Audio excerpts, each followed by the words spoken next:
Busy work weeks can leave you feeling drained. Prolon's 5-day fasting mimicking diet works at the cellular level to rejuvenate you from the inside out, providing real results that include fat-focused, sustainable weight loss with no injection needed. Next Gen builds on the original Prolon with 100% organic soups and teas, a richer taste, and ready-to-eat meals. Developed at USC's Longevity Institute and backed by top medical centers, Prolon supports biological age reduction, metabolic health, skin appearance, fat loss, and energy. Get 25% off plus a $40 bonus gift when you subscribe at prolonlife.com/start.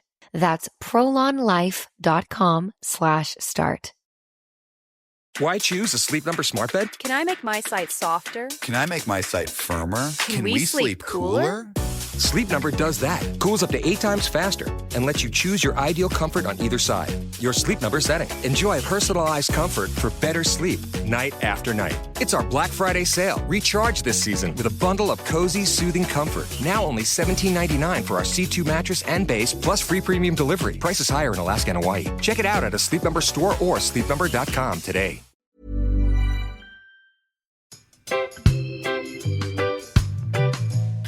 So we're going to discuss generational drinking habits, which is kind of what we sort of leads on from what you were talking about, Hamish, all of these changes in habits that you are experiencing on the day-to-day at the moment and how they run through and kind of trickle through our lives generally. I often get emails asking me if alcoholism is hereditary. It's a question I avoid answering because it lays blame elsewhere, and that makes me feel a little bit uncomfortable, Hamish. I take full responsibility for my totally being a complete pisshead, but there is no denying that some of my drinking habits are very similar to those other members in my family. Yeah, Vic, it's interesting. It seems you can go either one way or another. You either hate drinking if your parents are huge drinkers, or you follow suit and head down the same path. I wonder what the stats are. What percentage of people born into big drinking families overdrink themselves? I reckon it's a high percentage, Hame. But is it actually in the blood? Are we destined to just drink because of our genes? Does our genetic disposition start us off on the back foot while we're still in the womb even? Or is it just a family character trait? Are we predisposed to being party people? I think I was. Basically, Hamish, is it nature or nurture? I don't know. We're also going to find out why going sober has such a huge impact on you and the legacy you leave behind. Yeah, if you're constantly failing at moderation and keep waking up with a regurgitated carrot coin on your pillow and you don't want your descendants to follow in your zigzaggy footsteps, then perhaps this is the episode for you. Today, we're going to tell you our own family's history in relation to alcohol, in the hopes it will help you understand yours and find out how much of our drinking is down to genetics. We also want you to understand that if you come from a family tree that's been soaked in booze for as long as you can remember, it doesn't mean you have to be too. You can saw off the branches, chop down the tree and be the one, the person that breaks the cycle and changes centuries of unhealthy, ingrained habits. Yep. It's time to get to the root of this sticky problem. Get it? Yeah. Branch-related jokes. Nice joke. Yeah, tree jokes. J-oak joke. There's something in that. There's something there. I want to start with a quote from my mate, Faye Lawrence, who's the ambassador, I guess, of Untoxicated, which is a social network in Australia for sober people. The quote that she shared just resonated with me. I just love it because it makes me feel kind of cool, which I'm not sure that I am. If you saw me right now, what I'm wearing, I'm pretty much in my dressing gown. Never underestimate the cycle breaker.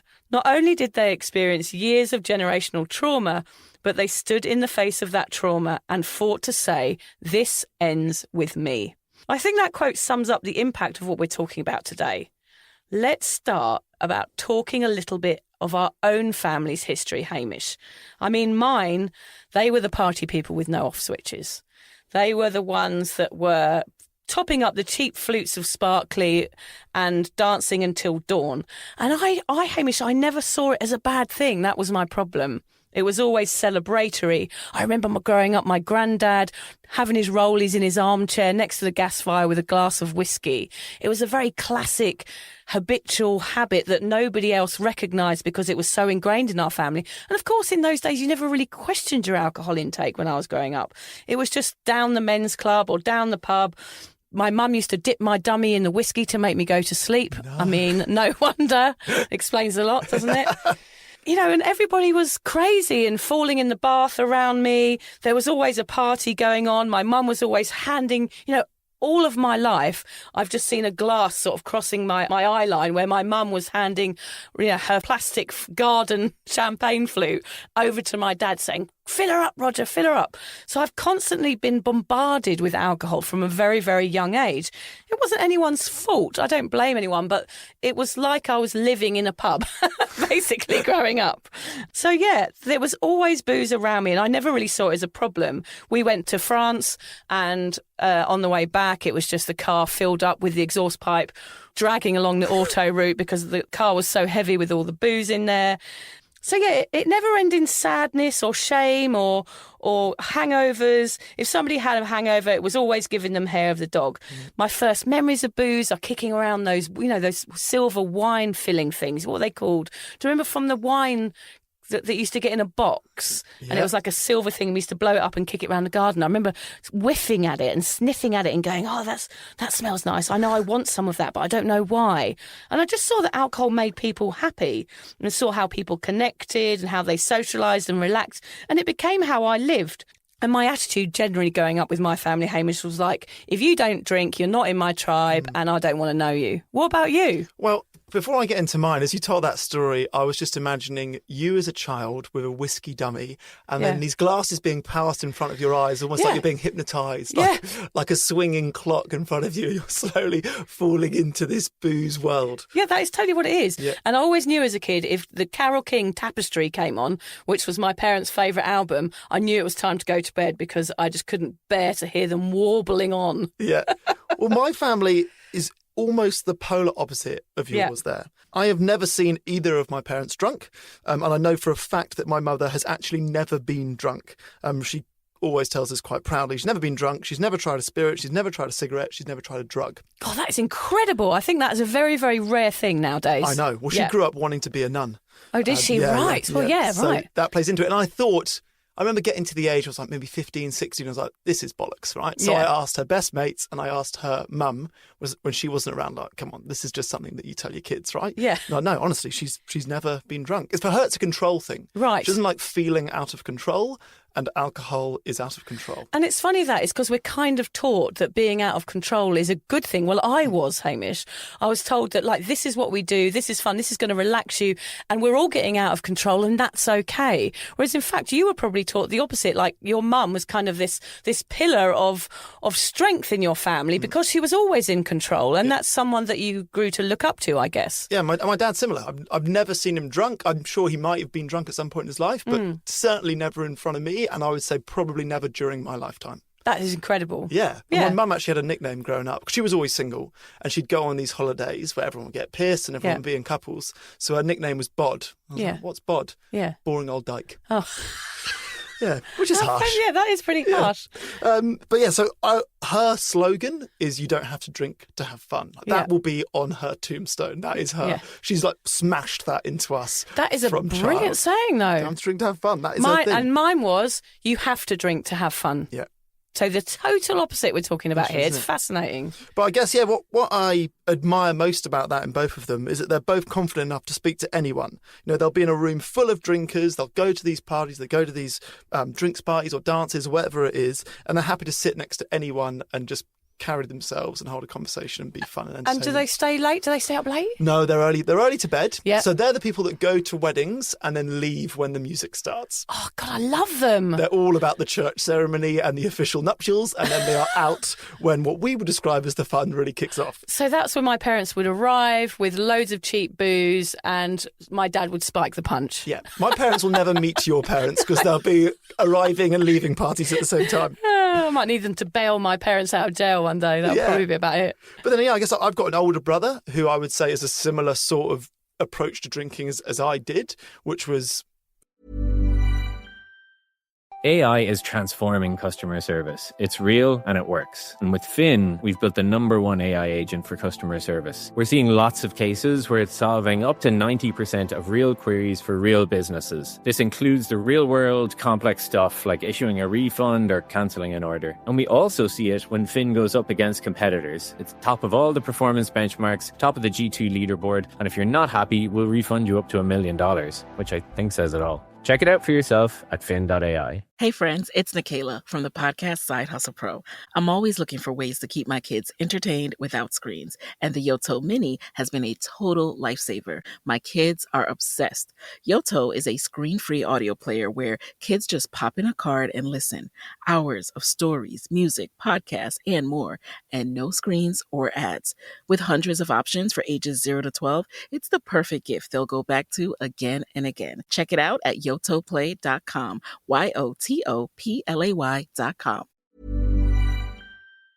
I guess normally he went to Hong Kong, and Hong Kong is. So we said last week that no country is not soaked in booze. Yeah, the expat scene on those in those sort of communities is massive boozy culture. Yeah, exactly. That is quite a heavy boozing place. But yeah, he's got a sort of healthy-ish relationship with booze. Yeah, he hasn't gone down my parents' not sober but not far off life route.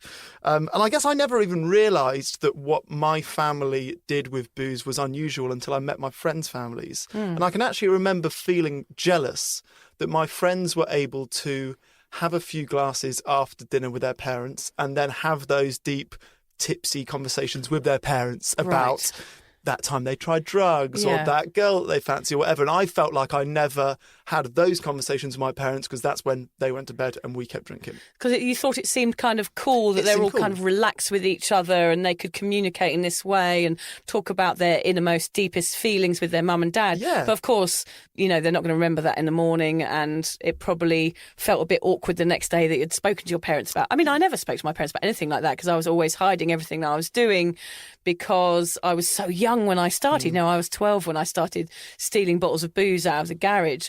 So I was often hiding my alcohol intake. And I never had, I mean, I don't remember ever having any one-to-ones with my parents and I was pissed. It was like my own solo mission. It was nothing to do with them. Yeah. Well, it wasn't until I was older that I was grateful that I didn't have those conversations, you know? You know when you're like 14, 15 and your mate's parents that like would sneak you cigarettes with the cool ones. And when you grow old, you're like, those parents were losers. Yeah, why were they sneaking cigarettes at 15 years old? I mean, there used to be a house that we used to go to. There's always that house, isn't there, when you're young, when you're a teenager.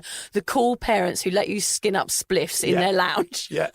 And we used to go around this house and we'd all be there and the parents would be there and they were probably kind of gross, the parents. They weren't cool at all. They were a bit scraggy and uncool. I mean, we were probably 14 years old and we'd be all like smoking weed in the lounge and doing bongs and stuff. Yeah. I mean, looking back now, that is not cool. Well, my mates didn't want to stay at my house growing up because it was the opposite of that. Yeah. There are loads of other parents with houses in London who'd be like, you can come in drunk, you can come in late, we'll fill up the fridge with beer. My house was not the fun house, for sure. I must say, my parents, they didn't let me drink. It wasn't like, oh, you can drink as much as you like as soon as you turn 12, 13, 14 or whenever it was.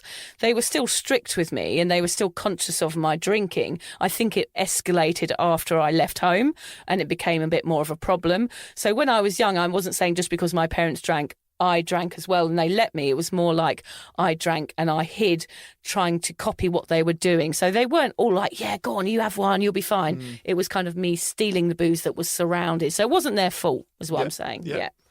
Gosh, it's interesting, isn't it, Hamish? It does sound like perhaps for me, Hamish, I was destined to be a problem drinker.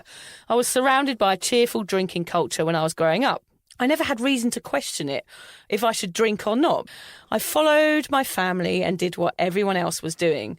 I shaved off an eyebrow and found myself a comfy bush to pass out in. On the flip side of things, I wonder if you had been born into my family, whether you would have had a different relationship with alcohol. It sounds like a nature versus nurture debate, but is it possible that this is connected to your family's genes? Well, you know, you love a science bit, don't we, Hamish? Let's take a deeper look into that. What I found out was that alcoholism does seem to run in some families. And I must say here, when I'm talking about alcoholism, I'm not talking about something that's really extreme. I mean, of course it can be, but I'm talking about this spectrum of alcoholism where we all sit on different places on it. And I definitely sit somewhere in the middle, and perhaps you fit somewhere in the beginning, and some other people sit far at the end. And when we talk about this and we're talking about alcoholism, we're saying if your family has a drink problem, or they've misused alcohol, or they've used it to numb out emotions and things like that. So just remember, when we talk about alcoholism, we're talking about a vast spectrum of problems. Absolutely. Scientists have found that there is a 50% chance of being predisposed to alcohol use disorder. Your genes may predispose you to become an alcoholic if your parents or grandparents were. I looked too and found many studies online that claim that there is a hereditary connection, but there are other components too. Yeah, I like to think of it as like this big pie chart. It makes it really easy to describe. The title of which is, what are the chances of me having alcohol use disorder? So if you imagine that pie chart, imagine that circle. If your family drink, then you have this biological influence, and that's 50% of that pie chart filled up. Then add psychological issues such as mental health disorders. That's another 25%. Environmental issues such as living near the pub or watching people drink on TV, or alcohol manufacturers bombarding the general public with ads. These are all subliminally telling you to drink. That's 15%. And social factors such as money, culture, religion, work influence, that's another 10%. I can't do the maths, but I reckon that's a pretty full pie chart. It's going to be 135%. Yeah, I think so. All of those things combined could make you susceptible to becoming an over-drinker if you let them. Listening to all that makes it feel like it's almost out of our control. All those factors make it seem like we're born into this and there is no other route. But of course, we are pleased to tell you that this is not the case. No matter what the stats show, is there a part of you, Vic, that blames your family for your past drinking habits? I think that was something I learnt in my heavy therapy sessions. I mean, you learn a lot in 12 weeks in a dark room with a stranger. And would a you? teddy bear. You'd know about that. Yeah. The sober gimp. I can relate. In a dark room with a teddy bear. Been there most of your life, haven't you? I learnt to look outside of blame, because I realised with my drinking habit, even though, yeah, there are similarities and you could say that it was this person's fault or that person's fault, I found that pointing the finger was futile, because it just puts blame somewhere else, and then I'm going to cause problems. People will be hurt by what I'm saying, and it wasn't anyone's fault. No one was forcing me to, open the fridge and crack a bottle of wine. No one was like forcing my hand as I downed a pint. It was always me. It was my hand reaching out for that drink, and therefore I had to take responsibility for it. So blaming my family and the culture and the history and all the generations before me, it was a total waste of time. I understand that had an influence on me, but when it came down to it and I knew that I wanted to change, the only way I was going to do that was say, it's my fucking problem and I've got to bloody well deal with it. So actually, I don't blame anyone. Even though there are these influences that surround me, I don't blame anyone. Apart from Alan, maybe. I might blame him a bit. Blame him I as think well. it's his fault, actually. It sounds like there has to be an age that you reach when it's your fault. If you're a 14-year-old alcoholic, yeah, to an extent you can blame your parents or your influences. But as soon as you hit 30 or 40 and you're still drinking too much, it's defunct to blame anyone else. That's at some point it's become your own responsibility, your own mistake. If you're questioning your relationship with booze, you're struggling to moderate, or your hangovers are causing anxiety, it might be time to reach out for some support. Yeah, just talk to a mate about how you're feeling, contact a local doctor, find an AA or sobriety group. Vic's got one. Yeah, just head to www.cuppa.community. Remember, if you're questioning yourself, it might be time to seek support. Even though this journey can be awkward, it is definitely worth it. And if you've enjoyed the Sober Awkward podcast, don't forget to review it, rate it, and share it with your mates. Do they have to share it with their mates? Yeah, of course they do. I'm not doing this for nothing, Hamish. Bloody hell. How do they share it? I don't know, just write it on the document.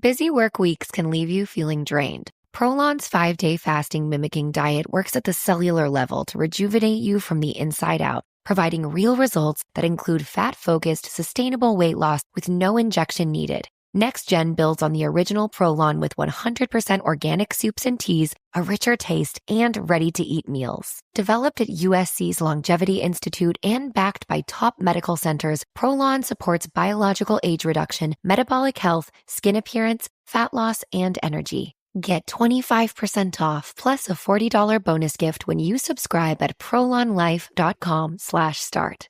That's prolonlife.com/start. Hey friends, it's Nikayla from the podcast Side Hustle Pro.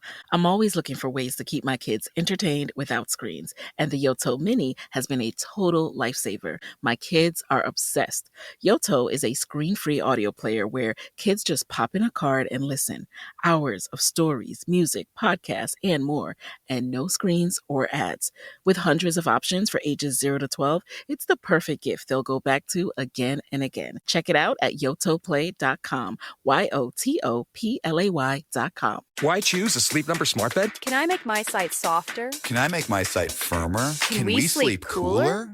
Sleep Number does that. Cools up to 8 times faster and lets you choose your ideal comfort on either side. Your Sleep Number setting. Enjoy personalized comfort for better sleep night after night. It's our Black Friday sale. Recharge this season with a bundle of cozy, soothing comfort. Now only $17.99 for our C2 mattress and base, plus free premium delivery. Prices higher in Alaska and Hawaii. Check it out at a Sleep Number store or sleepnumber.com today.